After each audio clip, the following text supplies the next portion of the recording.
you hear good things.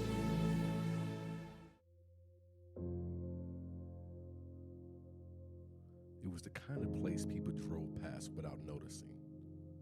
A quiet farmhouse at the end of a gravel road in Sørum, Norway.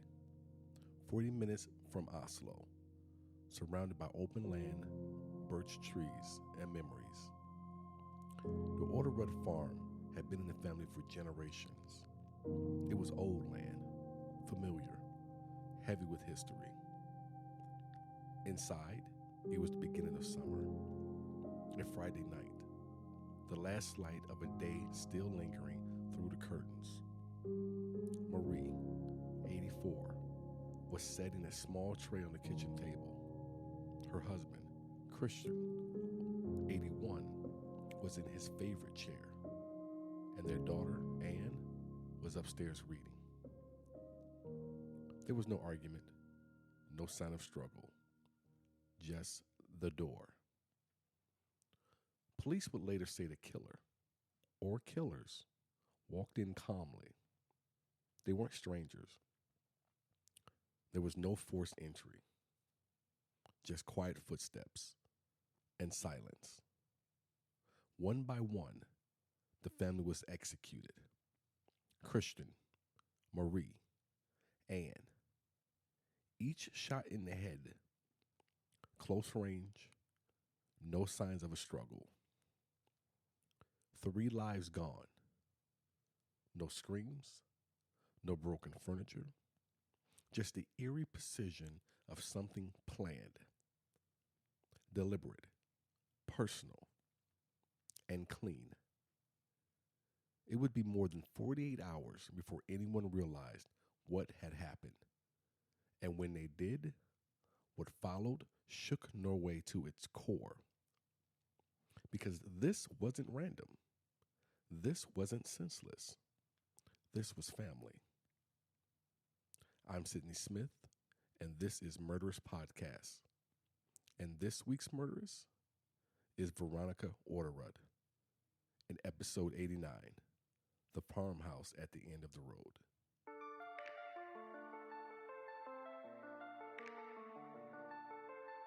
Veronica Orderud was born in 1973 in Oslo, Norway.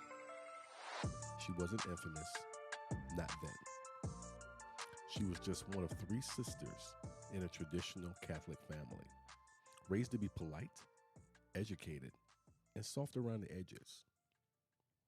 People knew her as a teenager, say she was composed, bright but not loud, studious, neat.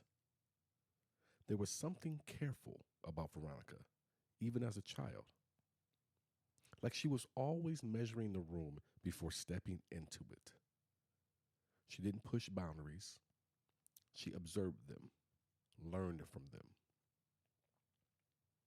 Her family wasn't wealthy, but they were stable. Church on Sundays, good grades were expected, reputation guarded. Veronica followed the path laid out for her. She went to university, studied agriculture, got involved in student organizations. It was during this time she met Per Kristian Orderud, a young man from a respected family in Sørum, not far outside Oslo. He was solid, soft-spoken, older by about a decade. He had land, roots, a place in the world.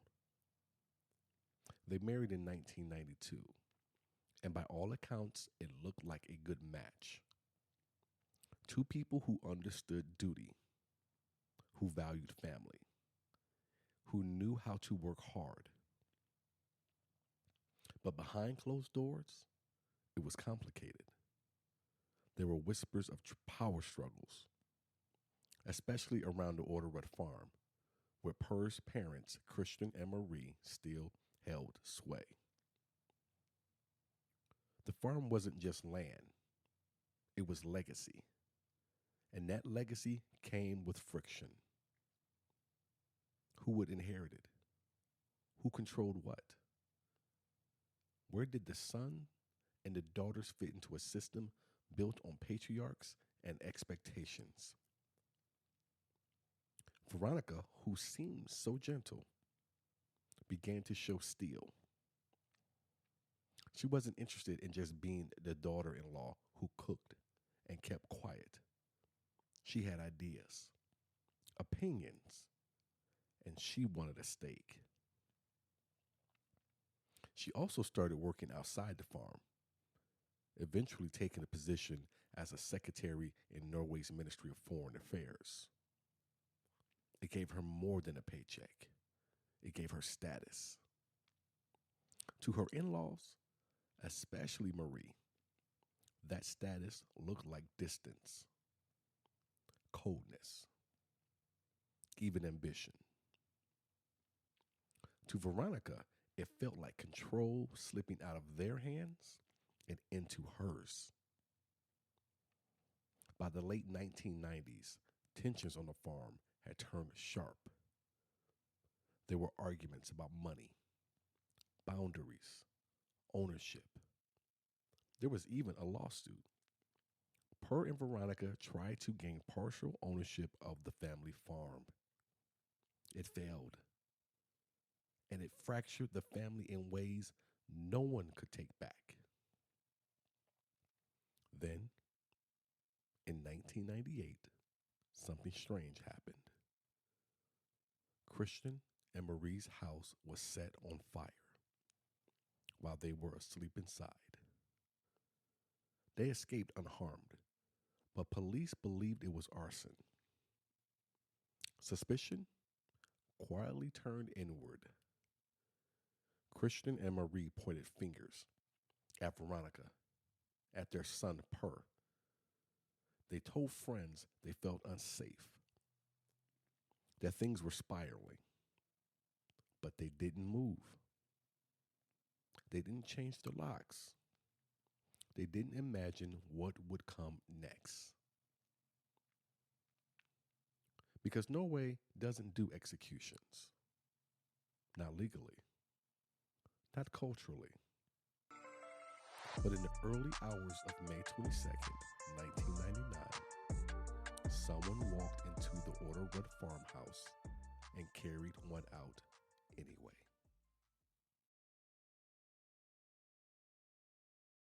In Norway, land is legacy. It's not just property. It's bloodline, history, a place to root your life and raise the next generation. And for generations, the Orderud family had done just that.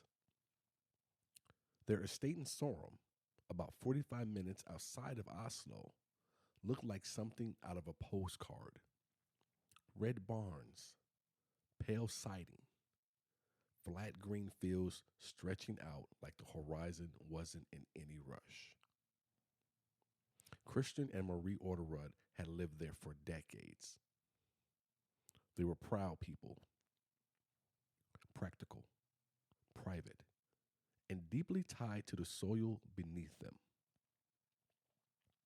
They had 3 children, but only one son, Per. And Per assumed that meant something. He'd worked that land, knew the routines, knew the animals, the harvest, the weight of each season on the shoulders. He saw the Orderud farm as his to inherit, not just by tradition, but by contribution. When he married Veronica, things changed. Not for him. He still saw the land as part of his future. But for Marie, his mother, something shifted. Marie didn't trust Veronica. That was clear to more than one person. She was polite in public, sure, but sharp in private, dismissive, protective of what she saw as hers. According to statements later revealed at trial, Marie believed Veronica was manipulative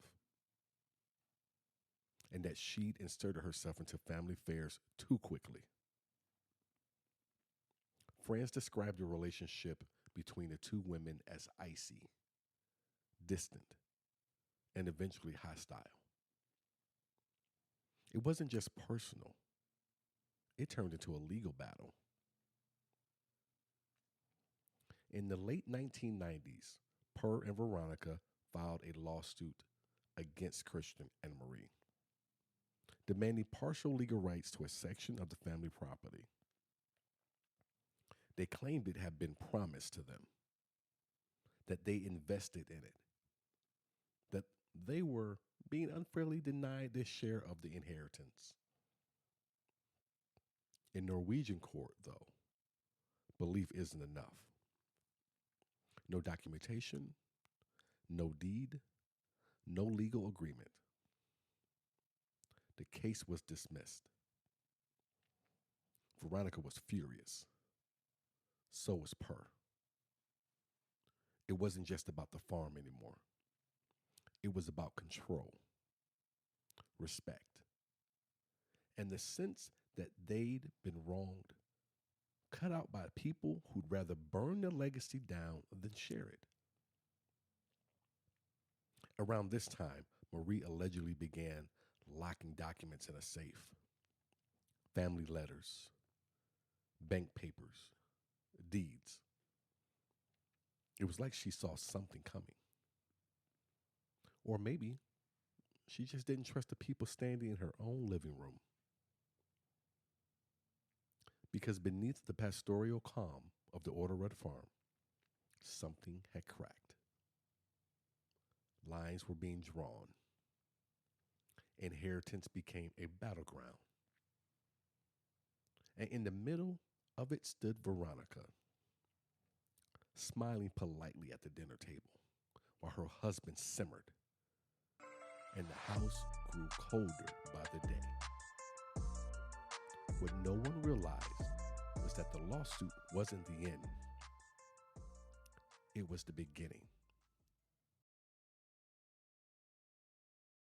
After the failed lawsuit, the Orderud family fracture wasn't just emotional. It was strategic. Marie and Kristian changed their wills, officially, legally. Per was out. Everything would now go to their daughters, the both of them. It was a devastating blow, but it was also a clear message. Whatever trust had once existed between parents and son was gone. And they didn't trust Veronica either, especially Veronica. Kristian reportedly told a friend, "There's something wrong in her eyes. Cold. Like she's already made a decision." Then the threats started. A grenade was sent in the mail. Yes, an actual grenade. Disarmed, but real. Tucked inside a package with no return address. A few months later, the Orderud's farmhouse caught fire. The fire was ruled arson. No one was injured, though. But it was a warning. And then came the most chilling moment of all. On Christmas Eve 1998, Kristian and Marie Orderud walked into the foyer of their home to find a handwritten guestbook entry signed by someone pretending to be Veronica's father. The entry read, "We'll be back again soon. Merry Christmas." It was dated, signed, and later proven to be a forgery. Marie took that seriously. She told a close friend that she felt they were being hunted, that the threats were getting closer, and that someone in the family is behind it. That's when things started happening fast. the police was notified. A list of potential suspects was drawn up. At the top, Veronica Per and a woman named Kristin Kirkemo, Per's former girlfriend, who had a history of petty crime and a complicated past with the both of them. Kirkemo wasn't a household name, but she had access. She had a grudge. And she had connections, specifically to a man named Lars, her then boyfriend, who owned several illegal firearms. One of those guns was the pistol that would later become very important. But at the time, no arrests were made. The threats were real, but circumstantial. Nothing directly tied anyone to violence. Marie started locking the doors at night, something almost unheard of in rural Norway. She kept her curtains drawn, and she stopped taking evening walks alone. Still, she had no idea that just months later, all the locks in the world would matter. Because whoever was planning this wasn't sending warnings anymore. They were setting the date. It was Saturday, May 22nd, 1999. The Orderud farm sat quiet, nestled into the Norwegian countryside near Sørum. Green fields, gravel roads, a 2-story farmhouse. It was the kind of place that looked peaceful, generational, safe. Inside was Kristian, Marie, and upstairs, their daughter Anne, a former diplomat, just visiting. She had planned to return to Oslo that weekend, but stayed the night instead. No one outside heard the shots. Not at first. There were no broken windows, no signs of forced entry. Someone had been let in or had a key. And whoever entered knew exactly what they were doing. It began upstairs in Anne's room. She was shot first, twice in the head at close range, while still in her nightgown. There was no sign of struggle. She didn't run. She likely didn't even scream. She had been taken by surprise or already asleep when the barrel met her skull. Then the killer, or killers, moved downstairs. Kristian and Marie were likely awake. The lights were still on. 2 cups of tea sat cooling on the kitchen table, slippers at the door. A chair half pulled out, like someone had stood up quickly. Marie was shot next. 1 shot in the chest, execution style. She fell near the entry to the living room. Kristian tried to run. He didn't make it far. He was shot in the back, then again in the head as he fell. He collapsed in the hallway. His blood smeared on the wall, as though he had tried to grab hold of something on his way down. 3 family members, all killed with the same caliber weapon. Silencer likely used. There were no calls for help. No neighbors saw anything. The family dog never barked. Whoever did this had planned it. Police would later say the murders were carried out with military precision. There was no chaos, no ransacking, nothing was stolen, just elimination. It would be 2 days before anyone discovered the bodies. A farmhand stopped by to drop off equipment and noticed the smell. The door was unlocked. What he found inside would stay with him forever. Anne upstairs, still in her nightwear. Marie at the base of the stairs. Kristian face down in the hallway, blood pooled, settled, drying. The walls told a story even the killer couldn't erase. What happened inside that farmhouse didn't feel like rage. It didn't feel like panic. It felt like a decision. Planned, executed, carried out with deliberate surgical violence. And within hours of the news breaking, one name came up again. Veronica. The Orderud murders sent shockwaves across Norway. Not just because they were brutal, but because they were deliberate, targeted, professional, and above all, personal. 3 members of a single family shot at close range inside their own home, no sign of forced injury, no known enemies, and in the middle of it all, Veronica and her husband Per.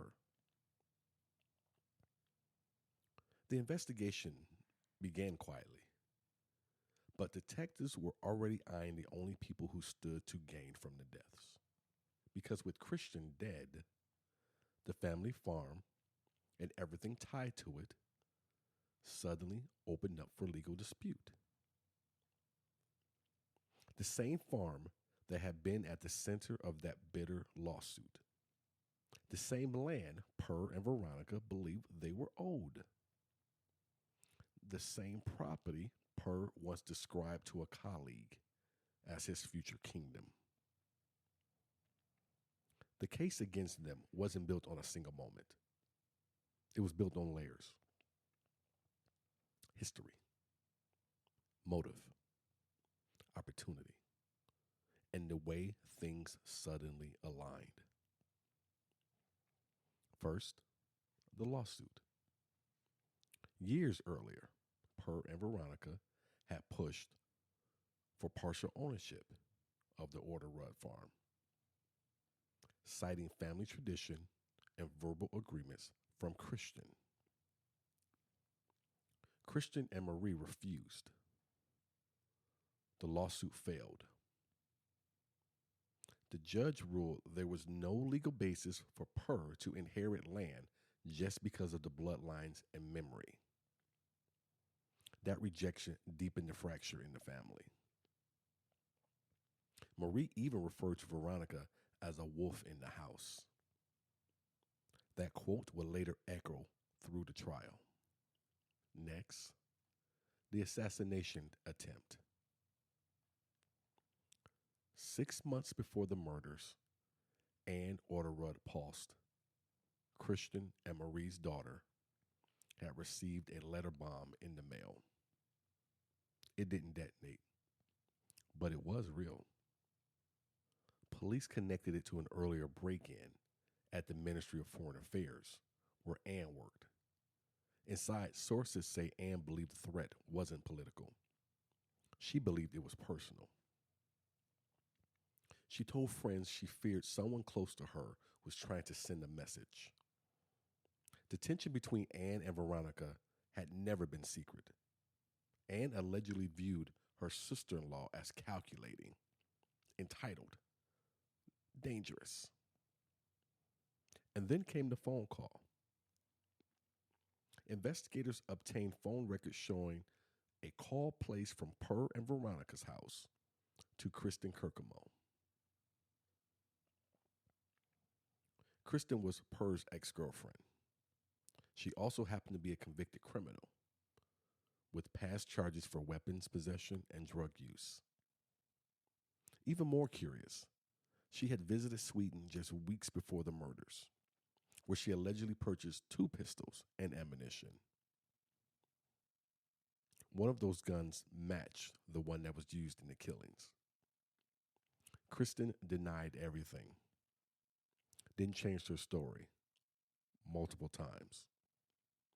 But eventually, she cracked. She said she hadn't acted alone, that Veronica and Per were involved, that the murder was planned together. Late night meetings, weapons talk, careful logistics. Veronica and Per denied it all. They said they were being framed, that Kristin was bitter, that the police had tunnel vision, that the media frenzy was poisoning public perception before a single trial date was set. But the timeline fit. The motive was clear. And when police searched Veronica and Per's home, they found maps of the Orderud farm, hand-drawn floor plans, and a list written by hand with notes that included the word alibi. They were arrested, all 4 of them: Veronica, Per, Kristin, and Kristin's boyfriend, Lars. Norway hadn't seen anything like it. A murder trial that felt more like a Shakespearean family drama. Inheritance, betrayal, jealousy, and quiet rage behind polite Nordic smiles. And the worst part, there was no confession, no fingerprints at the scene, no murder weapon was recovered. Only shadows, connections, and silence where answers should have been. By the summer of 1999, Norwegian police had arrested 4 people in connection with the triple murder of the Orderud farm. The press called it the family murder. But behind the headlines, the story wasn't just about a family dispute. It was about how far people would go when land, legacy, and resentment collided. Veronica and Per were both charged, not with pulling the trigger, but with planning the murders. Kristin Kirkemo, Per's ex, was charged as well. And the 4th name, the one that confused people the most, Lars. He wasn't a relative. He wasn't on the farm that night. So who was he? Lars had once been in a volatile relationship with Kristin. They had lived together for a time, a messy on-again, off-again thing, full of shouting matches and long silences. He was older than her, had a temper, and he owned guns. When investigators turned toward Kristin, Lars came under the microscope too. Because the guns that matched, including a .22 caliber revolver, were traced back to him. He admitted giving Kristin 2 handguns. He said he thought she needed them for protection. He claimed he didn't know what she planned to do with them. But when the police questioned him further, the story shifted. He said Kristin had come to him with Veronica and Per. Said there were talks about how to do it, when. that he felt pressured, that he didn't want any part of it, but they wouldn't leave him alone. Kristin told a different story. She said Lars helped plan the killings, that he wasn't just a bystander, he was a co-conspirator. And worse, she said he told her how to clean up the crime scene afterwards. Lars denied that. He said Kristin was trying to save herself, that she was just twisting things to make him look like the mastermind. And Veronica, she stayed almost entirely silent, calm, cold, controlled. Her statements were minimal, never admitting, never confessing. But the circumstantial evidence kept piling up. In 2001, the trial began. The courtroom in Oslo was tense, packed with media and family members on both sides. The prosecution laid out a theory that the murders were premeditated, the result of a long simmering dispute over inheritance and control of the family farm, that Veronica and Per believed they were entitled to it, that they enlisted Kristin, who brought in Lars, that all four had played a role. There was no single piece of evidence that sealed the case, no confession from the persons that you would want it from, no DNA at the scene, just overlapping testimonies, gun connections, cell phone records, and motive. After weeks of testimony filled with finger pointing, tears, and contradictions, the verdict came down. All four were convicted. Veronica received 21 years for premeditated complicity. Per also received 21 years. Kristin, his ex, received 16 years. And her ex, Lars, meaning Kristin's ex, received 18 years. Norway doesn't have the death penalty, and 21 years is the maximum sentence. Still, it stunned the country because it was the first time an entire group, including a married couple, had been convicted of orchestrating a triple murder without ever pulling the trigger themselves. To this day, none of them have ever fully confessed. Each maintains some level of denial. Blame circles between them like smoke in a locker room. Veronica and Per insist they were framed. Kristin still hints at truths, but no one can verify.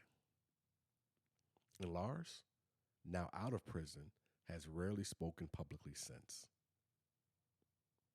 What happened at the Orderud farm became more than just a crime. It became a mirror of the cracks that can live inside families, of how inheritance can become obsession, of what happens when silence is used as strategy and denial as armor.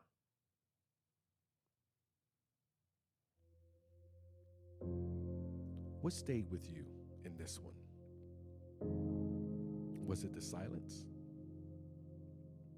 The fact that nobody knew who pulled the trigger, yet 4 people went to prison? Or maybe it was the questions that never fully got answered. The blurred lines between guilt and proximity, between planning and participation, between family and betrayal. Do you think justice was truly served? Was this a case of motive outweighing evidence? Let me know your thoughts. Leave a review on Apple or Castbox. Follow the show on Spotify or iHeart so you can never miss a Thursday drop. And if this one left you unsettled, send me a DM. There's a link right there in the episode's description, right there at the top. You are the quiet jury, and your verdict matters. On-air sources were NRK documentary coverage, court records from Oslo District Court 2001 trial, archived interviews with Kristin and Lars, the Orderud case, Norwegian police investigative summaries released post-trial, interviews with former prosecutors and legal analysts on NRK and TV2, post-release interviews with Per and Veronica Orderud, TV2, 2020. Until next time, stay curious, stay cautious.